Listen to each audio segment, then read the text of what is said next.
That objection. Well, Mr. President, my prayers and those of my family are with Senator Graham's family, staff, and friends after his sudden passing yesterday. We see the white roses on his desk, and we think of Lindsey. Senator Graham devoted much of his life to public service, first in the military, then in Congress, where he represented South Carolina for more than 3 decades. To the very end, Senator Graham's life was defined by public service. He was an important member of this institution and a crucial voice for his constituents in South Carolina. For all of our many and vehement disagreements, Senator Graham and I still found ways to work together. One of the first things we did together is travel to China. We both believed that China was manipulating its currency, hurting American exports, hurting American jobs.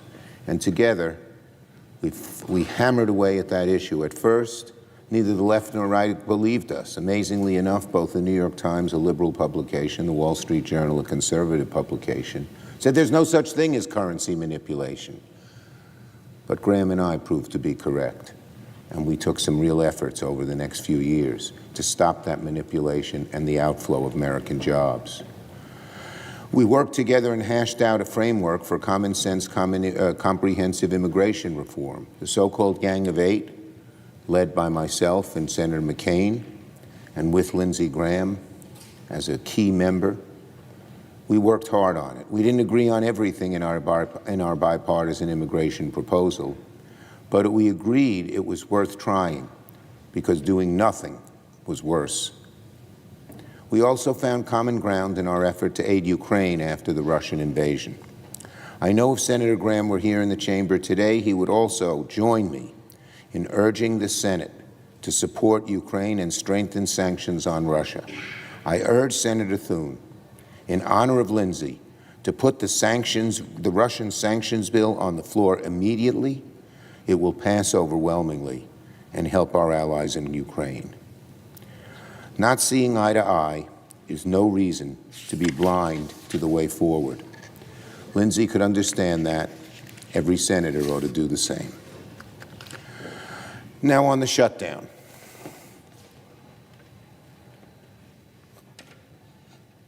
Is it in the right place? Well, somehow Republicans are even in a bigger mess now than when they left Washington 2 weeks ago. It was hard to make things even worse, especially while we're on July 4th recess, but they did. And Donald Trump's the mastermind at making things worse and worse and worse.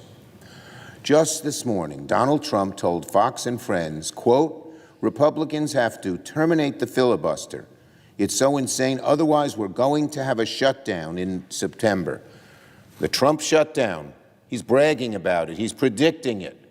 Republicans have to terminate the filibuster or we will have a shutdown in September, says Donald Trump. So it's clear. It's very clear. I know the senator from Wyoming talks about Democrats wanting a shutdown. Well, you ought to listen to Donald Trump. He's the one who wants it.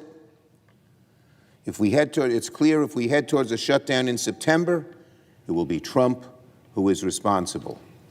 He's telling the American people he wants a shutdown. Oh, Donald, do you remember last time you called for a shutdown when you challenged Nancy Pelosi and I in the Oval Office and told us you wanted a shutdown? Donald, didn't work out too well for you then. It won't work out for you well now either. And to all the Republican senators, including my good friend from Wyoming, who keep insisting that Democrats are hell-bent on shutting down the government, well, they ought to listen to what their own president is saying. Democrats aren't saying we want to shut down. Trump is. Donald Trump is saying the quiet part out loud.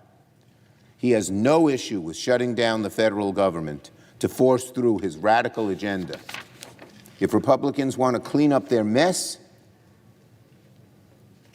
it will require working with Democrats, not seeing us as partisan foes, but as fellow Americans. Instead, what are Republicans doing?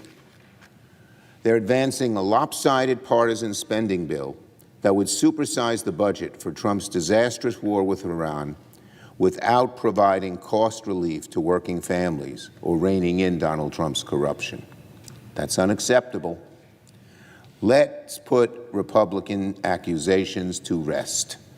Democrats want to fund the government and avoid a shutdown and pass strong bipartisan appropriations bills that improve people's lives. Democrats believe our budget ought to help families make ends meet. Democrats want a budget that invests in bringing down American costs, not one that burns taxpayer dollars on Donald Trump's reckless war. Republicans have plenty of time to drop their my way or the highway partisan game. Most Republicans know how ridiculous the SAVE Act is, how unconstitutional it probably is. But Trump is still insisting on it because he thinks it's the only way he can win an election, and by fixing it, by eliminating tens of millions of people from the voter rolls. And so, he says, unless I get my way, a little temper tantrum here, Donald, I'm going to shut down the government and get something that the American people can see through in a minute, as they can see through the very unpopular SAVE Act. If Republicans follow Trump over the cliff and insist that the government shut down, if they don't get their way, it will be Donald Trump's disaster. On the Blanche nomination, Acting Attorney General Todd Blanche has spent this confirmation fight doing what he's always done for his client, his number one client, Donald Trump, denying the obvious, defending the indefensible, lying under oath. As Attorney General, your number one client should be the United States of America. But here, Blanche, his number one client, will be Donald Trump, who has no regard for our Constitution, for our values, for the rule of law, for honesty. Blanche's resume reads like a rap sheet. In his time at the Department of Justice, Blanche has helped the administration defy dozens of court orders blocking their illegal policies.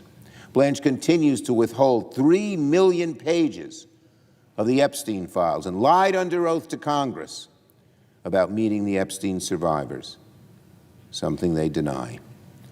Blanche was the mastermind behind, the champion of, one of the most despicable acts of corruption ever in the American government, the $2 billion MAGA slush fund to give taxpayer-funded cash payouts to Trump, MAGA billionaires, January 6th insurrectionists. Can you imagine having this guy as Attorney General when he came up with this slush fund and propounded it?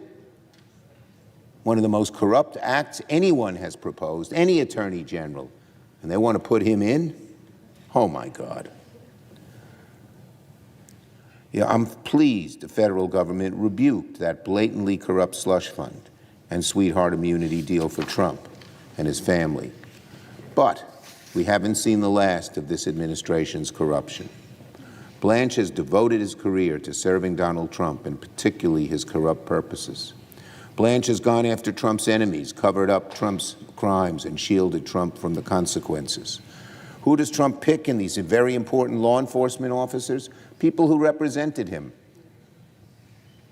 People he knows will lie for him. If he becomes Attorney General, Blanche's letterhead might change, but his loyalty to Trump won't. Again, his number one client will be Donald Trump and his lies, not the United States of America.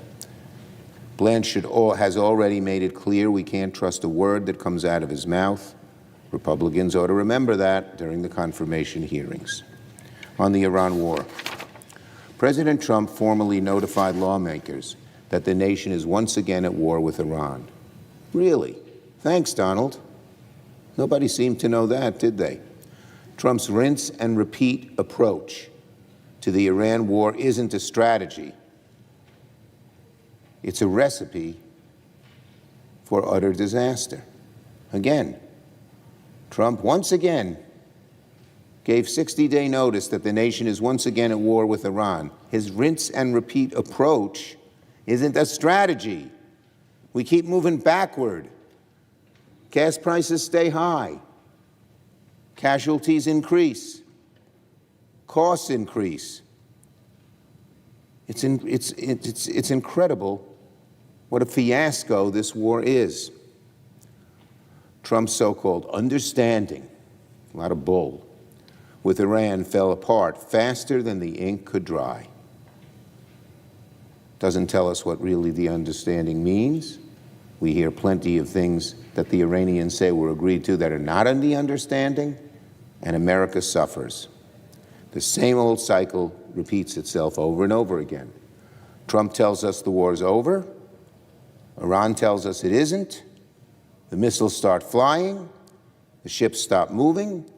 The prices jump. And Trump comes back a short time later and tells us the war's over again. How many more times is this going to go on before Donald Trump realizes he must end this awful war? Does what Trump do come as a surprise, what he's done? No. There's an old saying that no plan survives first contact with the enemy. But Donald Trump didn't even have a plan when he started this war in the first place. The American people are paying the price for Trump's total failure in Iran. Our service members are in harm's way. Working families are forking over a fortune at the gas pump and in the grocery aisle. Americans are sick of seeing Trump burn their tax dollars on his misadventure of epic proportions. Enough is enough. Trump ought to get serious, double down on negotiations to end this war, comply with the bipartisan majorities in both the House and Senate who voted to remove our forces from harm's way and end this war.